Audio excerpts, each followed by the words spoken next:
Hello लोगोफोर नोंथांमोनखौ आंनि चेनेलाव बरायनानै लाबावनाय थाबाय दायो आङो बेबायदिनो शिशुबारि रिलिफ केम्पआव सफैनानै दंफैयो दा बेबायदिनो शिशुबारि रिलिफ केम्पआव गोबांथार खस्थ' दुखु सैनांनाय बिथांमोननो बेबायदिनो माखासे प्रजेक्टफोरनिफ्राय गोबांथार अनसुंथाइ होफैदों बेबायदिनो जाग्रा लोंग्रा माइरं दैरं होफैदों दा मा प्रजेक्टफोरनिफ्राय बे अनसुंथाइखौ होफैनाय जादों आङो नोंथांमोननो आंनि चेनेलनि दारैनो गासैखौबो देखायनो थाखाय नाजागोन दा नोंथांमोना आंनि चेनेलनि दारैनो गासैखौबो नुलांजोबगोन नोंथांमोना भिडिअखौल' नायलांबाय थादो दा नैबे न'खौहाय जिथुनाखि लुदों दा बिथांमोनाबो सफैनानै दंजोबो मा प्रजेक्टनिफ्राय लुनाय जादों आङो क्लियारै गासैखौबो नोंथांमोननो मिथिहोनो थाखाय नाजागोन अब्ला फैदो लोगोफोर भिडिअखौ गोबाव खालामालासिनो नायलांदो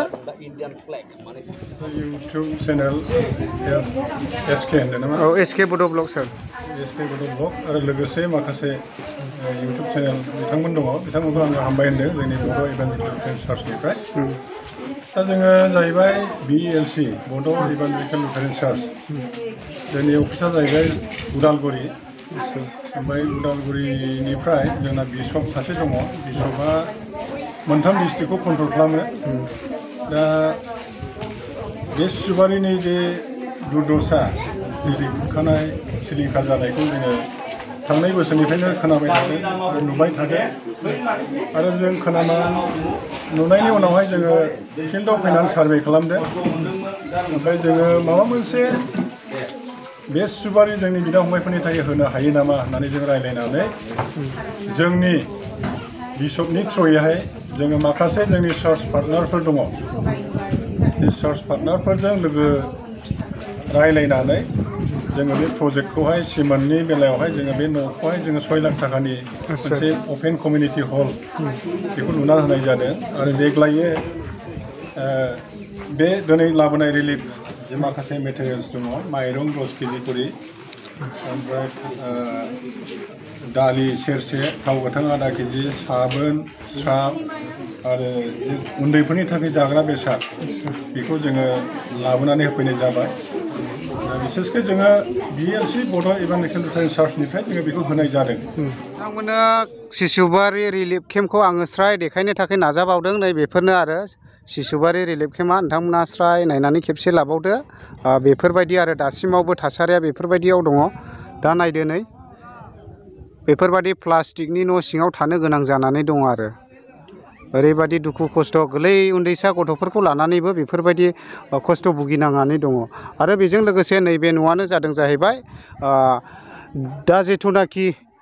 शिशुबारि LP स्कुल सरकारि LP स्कुल दंमोन दा बियो दैजों खुरखानानै लांजाबाय दा बेयावनि माखासे स्टुडेन्टसफोरखौ बेयावहाय टेम्परारि माने टिउसन होनाय जागासिनो दङ होननानै मिथिनो मोन्दों दा बेयावहाय टिउसन होगासिनो दं बेजों लोगोसे माखासे बेबायदिनो न'खरनै न'खरथामसो दङ जिथुनाखि दैया खुरख्लानानै लांजोबाखै दा माखासे दाउ अमाफोरखौ नेनो थाखाय थाबोनाय जादों दा मा रोखोम थासारिया आब' न'आवहाय मोसौ मानै माथाम दङ जोंनिया बेखौहाय हौवाफ्रा नेनो थादों ओमफ्राय इयावबो थालाबो गोबां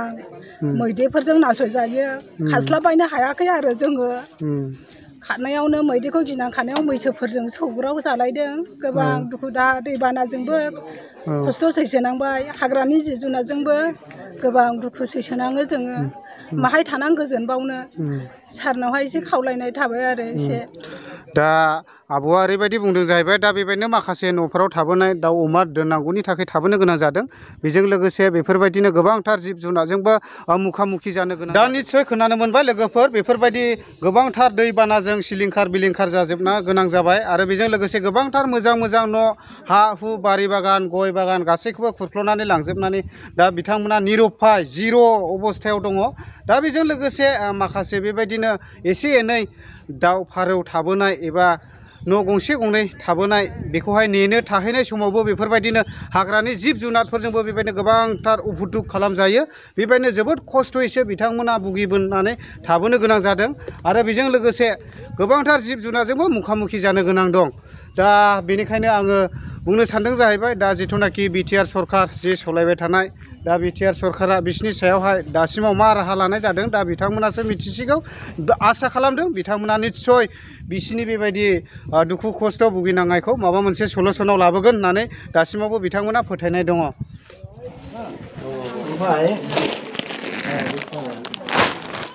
सर आप इधर आ जाओ इधर आ जाओ आप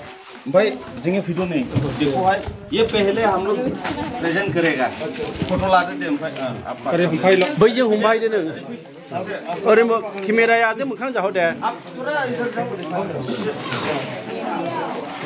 ओके फास्ट हाय खालाम दे राखरने सेदुंदा जेगां गैया ओरैनो ह केमेरा लगत साबो भाई बैकग्राउंड को नुना नुना है लाली बे बैकग्राउंड खालामना नांगौ आरो आं गाखैले फुदो बे बस्ता गिदिर फोटो हमारा जो एनजीओ उन लोग ने जो आप लोग के मदद के लिए कोशिश किया है मैं उसके लिए धन्यवाद ज्ञापन करता हूँ। तो हमारा एसएसबी की तरफ से भी कोशिश कर रहा हूँ। तो 2 तारीख को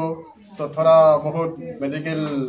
आप लोग को हेल्प दिया है, लेकिन उसी में से हमारा डॉक्टर साहब थोड़ा दुख प्रकाश किया। तो जितना आप लोग को देना चाहता था वो इतना नहीं दे पाया, क्योंकि इससे पहले जो पूर्णिया मार्केट में उन लोग पहले कर दिया, तो बाद में यहाँ के थोड़ा दुख प्रकाश किया। तो हम यहाँ ज़्यादा देना था लेकिन नहीं दे पा रहा हूँ। इन फ्यूचर हम लोग थोड़ा कोशिश करेगा, या अगर कोई फंड भी आ जाता है तो वो भी आप लोग को मदद देने के लिए कोशिश करेगा। नहीं तो दूसरा जो मेडिकल एमसी फी से वो दोनों देने के लिए कोशिश करेगा। इतना ही, धन्यवाद। दा जिथुनाखि बेबायदिनो बड' लटारेन चार्च बेबायदिनो टीमनिफ्राय बेफोरबायदि गोबांथार अनसुंथाइ होफैदों माइरं दैरं, दा बिसोरनि होफैनायनि सायाव मादैमोना बेसेसिम गोजोननाय दं? आच्छा औ दा गोजोननाय मोनदों ने? ओरैनो सरकारफोरनिफ्राय माखासे रेसनफोरखौ होफैजानाय जादोंना जायाखै दासिमावलाय? होफैदों ने? आच्छा खनब्रै सप्तायाव होफैदों खनब्रै होफैबाय आच्छा मा होफैनाय जादों ओरैनो? दालि माइरं आच्छा थाव आच्छा दा गोजोननाय दं होननानै मादैमोना खोन्थादों। दा बेफोरबायदिनो होफैनाय जादों आरो गोबांथार जाग्रा लोंग्रा बेसाद माइरं दैरं थाव बायदिसिना आरो आलु बस्था गोबांथार दङ, बेफोरबायदि बेसादफोरखौ होफैनाय जादों। अब्ला गोजोननाय थाबाय मादै नोंसिनि सायाव बेखिनिखौ मिथिनायनि थाखाय। लोगोसे आंनि बुंनो गोनां आंनि लोगो गोबां जोंखौ दिनैनि बे प्रग्रामाव हेल्प होनो फैनाय बे इउटुबारजों लोगोसे गोबां फंबायफोर दंफैयो फुरबुजोरनिफ्राय खैलामैलानिफ्राय जौथिबारिनिफ्राय खाथि खालानि आंनि लोगोफोर आंनि फिसाफोरबायदि आंनि फंबायफोरबायदि आंनि गोसोनायखौ जों नाजावनाय थाबाय। आरो खेबसेबो आङो जोबनो गैयै जोंखौ अनग्रा खांग्रा इसोर आफाखौ हामबाय होबाय, जेरैबायदि दैदेनबोदोंमोन जाहाथे बिथांमोना गाव गावनि जायगायाव ओरैबायदि थांफिननो हायो इसोरनि खाथियाव आर'ज खालामदों। लोगोसे दानो जोङो मिथिखाबाय जोंखौ जागायजेननायनिफ्राय लानानै जों दिनै बुंनो हायो लुथेन गिर्जानिफ्राय लुथेन मिसननिफ्राय लुथेन डायसिसनिफ्राय जोंनि रेभारेन्डफोरनि अननायाव सालिजारि खालामनायाव नायबिजिरनायाव बांसिन जों अननायखौ थुलुंगाखौ जों मोननो हादों। बेखौ जों दिनै बुंनानै फोजोबनो हानाय नङा। बे समखौ जोङो थैब्लासिम जों लाखिनांसिगोन बिथांमोननि अननायखौ लुथेन गिर्जानि अननाय आरो मिसनारिनि अननायफोरखौ। आरो बेनिखायनो आं रिलिफनि जानानै मा गोलाव समखौ लाबावनो होननानै बयबो मिथिदा नैबे मिसननिफ्राय दा आलासिफोर फैदों बिथांमोननि मिसननिफ्राय बे न'खौ लुदों, बयबो मिथिदा बयबो आखाइ खबदो दे मिथिदों दा बेनिखायनो बे न'आ ओरैबायदि जोंनि थाखाय मुल्य गोनां एबा बेसेन गोनां जानानै फैदों। ओरैबायदि थांनायाव जों हाखु दाखुबो थफ्ला गाखो फैनानै मोन्दों। दासो जों एसे माने बेखौहाय कमिउनिटि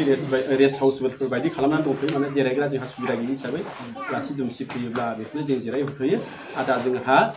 मा टेम्परारि माबा हनै दङ, एसे 3 घन्टा बायदि टिउसन होबाय थायो, स्कुल गैया नालाय गोदानमोन, बेनिखायनो टिउसन होबाय थायो जोंनि सानै टिचारफ्रा। दा मोजाङै जागासिनो दं टिउसना। औ